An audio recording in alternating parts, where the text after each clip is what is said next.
La mort de Fallou-Sen continue de mobiliser la jeunesse sénégalaise. L'étudiant a été tué par les forces de l'ordre le 15 mai à Saint-Louis.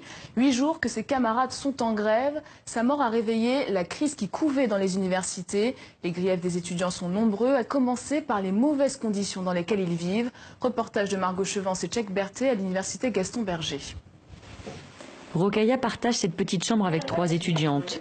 Elle profite du calme revenu sur le campus pour réviser ses cours avec l'une de ses colocataires. Cette pièce de 10 mètres carrés, c'est leur salon, leur dortoir, leur cuisine. Un lieu à l'étroit où elles doivent vivre et étudier. Avec les matelas qu'on superpose et qu'on fait descendre la nuit. Et en même temps, on veut cuisiner. On veut tout faire dans cette chambre-là et travailler. Vous voyez, la table là, c'est pour au moins 3 personnes. La chaise, souvent, on est obligé. Moi, je reste sur le lit pour travailler souvent, ou bien je sors. Sur le pas de leur porte, un seul robinet d'eau alimente le bâtiment entier.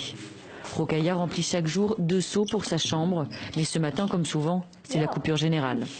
Il n'y a pas d'eau encore, oh là là, ça devient encore plus compliqué aujourd'hui, franchement. Là, on est obligé d'aller puiser de l'eau au réservoir. Bon, s'il n'y en a pas là-bas, aller dans le village environnant ou bien acheter de l'eau. La surpopulation sur le campus pousse également les étudiants à aller vivre à l'extérieur. Abdou est membre d'une association qui les aide à trouver un logement, comme cette maison à une centaine de mètres de l'université. Une douzaine d'étudiants vivent ici. Ils cotisent 2000 francs CFA par mois. Le reste des frais est récolté ailleurs et souvent difficilement. Maintenant, la recherche de fonds, quand même, parfois c'est compliqué. Nous courons derrière les ONG, derrière les autorités politiques, les maires, les hommes de bonne de la localité. Et des fois, nous sommes confrontés à ces problèmes-là, de prendre en charge en quelque sorte la question de l'électricité, de l'eau et même du paiement. Difficile donc de trouver un logement dans de bonnes conditions ici à l'université Gaston Berger de Saint-Louis. Comme vous le voyez derrière moi, les autorités sont en train de construire de nouveaux bâtiments. Lors de sa création dans les années 1990, seuls les étudiants boursiers pouvaient intégrer l'établissement.